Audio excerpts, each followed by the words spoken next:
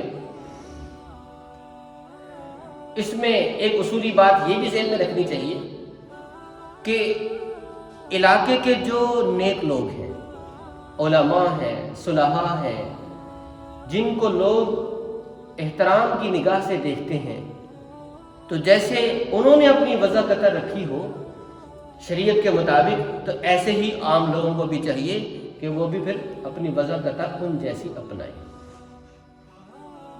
جی مفتی صاحب بہت شکریہ۔ دوسرا سوال یہ ہے کہ لباس کیسا پہننا چاہیے؟ جی، لباس کیسا اپنانا چاہیے؟ اس سے پہلے مختصراً یہ بات ذہن میں رکھیں کہ اللہ تبارک و تعالیٰ نے ہمیں جو دین اسلام عطا فرمایا ہے، اس کے بارے میں آج کل عام تصور یہ ہے کہ بس دینداری اس بات کا نام ہے کہ عقائد درست ہو جائیں اور عبادات، اس سے آگے کا تصور دین کا نہیں ہے۔ تو یہ بات ذہن میں رکھیں کہ یہ غلط ہے۔ دین جو ہے یہ ایک پوری زندگی گزارنے کا ایک طریقہ ہے۔ اللہ تبارک و تعالیٰ نے ہمارے لیے جو انداز زندگی اپنایا اس کو دین اسلام کہتے ہیں۔ تو اس لیے ہر سلسلے میں ہمیں اسی سے رہنمائی لینی ہے۔ تو لباس کے بارے میں بھی بنیادی بات تو وہی ہے جو میں نے پہلے عرض کی کہ شریعت نے کوئی خاص اس کی وضع تو متعین نہیں کی، البتہ اس سلسلے میں بھی کچھ حدود شریعت نے مقرر کی ہے۔ چند ایک تو وہی ہیں جو ہم نے ابھی ذکر کی ہیں بالوں کے بارے میں۔ مثلا ایک بات یہ کہ لباس کا جو ڈیزائن ہے یا اس کا جو سٹائل ہے، اس میں کفار کے ساتھ، فساق کے ساتھ مشابہت اختیار نہ کی جائے، ان کی نقالی نہ کی جائے، ان جیسا بننے کے لیے، ان جیسا بننے کی نیت سے لباس نہ پہنا جائے، نہ سلایا جائے، کیونکہ حدیث میں آتا ہے کہ من تشبہ بقوم فہو منہ، جو جس کے ساتھ مشابہت اختیار کرنے کی کوشش کرے گا وہ پھر اسی سے ہو جائے گا۔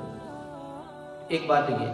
دوسری بات یہ ہے کہ مرد لباس کے سلسلے میں خواتین کی مشابہت اختیار نہ کریں اور خواتین مردوں کی مشابہت اختیار نہ کریں، جیسا کہ ابھی میں نے حدیث سنائی ہے۔ یہ دو باتیں تو وہی ہیں جو بالوں میں ہم پڑھ چکے ہیں، سن چکے ہیں۔ مزید تیسری بات یہ ہے لباس کے بارے میں کہ اتنا شارٹ، باریک یا چست نہ ہو جس سے وہ اعضاء ظاہر ہونے لگیں جن کا چھپا کے رکھنا واجب ہے۔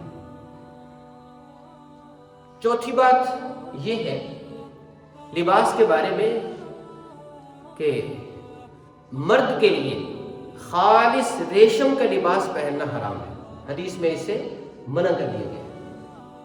اور پانچویں بات یہ ہے کہ مرد کے لیے خالص سرخ رنگ کا لباس یہ بھی پہننا منع ہے۔ ہاں البتہ اس میں دوسرے کلر کی آمیزش ہو تو وہ بھی ٹھیک ہے، مثلا دھاری دار ہو تو وہ بھی ٹھیک ہے۔ اور اگلی بات یہ ہے کہ مرد جو لباس پہنے اس میں اس کی جو شلوار وغیرہ ہے وہ ٹخنے سے اوپر رہے۔ اگر ٹخنا پورا یا اس کا کچھ حصہ چھپا رہ گیا تو یاد رکھیں یہ بھی گناہ ہے، ناجائز کا ارتکاب ہے۔ بڑی سخت وعید اس کے بارے میں صحیح مسلم میں آتا ہے کہ ما اسفل من الازار من الکعبین فی النار، کہ ٹخنوں کا جو حصہ چھپا رہ گیا وہ جہنم میں جلے گا۔ یہ عام طور پر لوگ سمجھتے ہیں کہ یہ صرف نماز کے ساتھ ہے، حالانکہ ایسا نہیں۔ مرد کے لیے ہر وقت اس بات کا دھیان رکھنا ضروری ہے۔ تو یہ کچھ موٹی موٹی سی معلوم ہدایات ہیں شریعت کی، اور اس میں یہ بات بھی ذہن میں رہے کہ کوئی لباس اس نیت سے نہ پہنا جائے کہ میں بڑا لگوں، دوسروں کے مقابلے میں میری فوقیت جو ہے وہ ظاہر ہو جائے، اس لیے کہ اگر اس نیت سے پہنے گا تو پھر بھی وہ گناہگار ہوگا، کیونکہ اعمال کا مدار نیتوں پر ہے۔ دعا ہے کہ اللہ تبارک و تعالی ہمیں اپنی وضع قطع شریعت کے مطابق اپنانے کی توفیق عطا فرمائے۔ واخر دعوانا الحمدللہ رب العالمین۔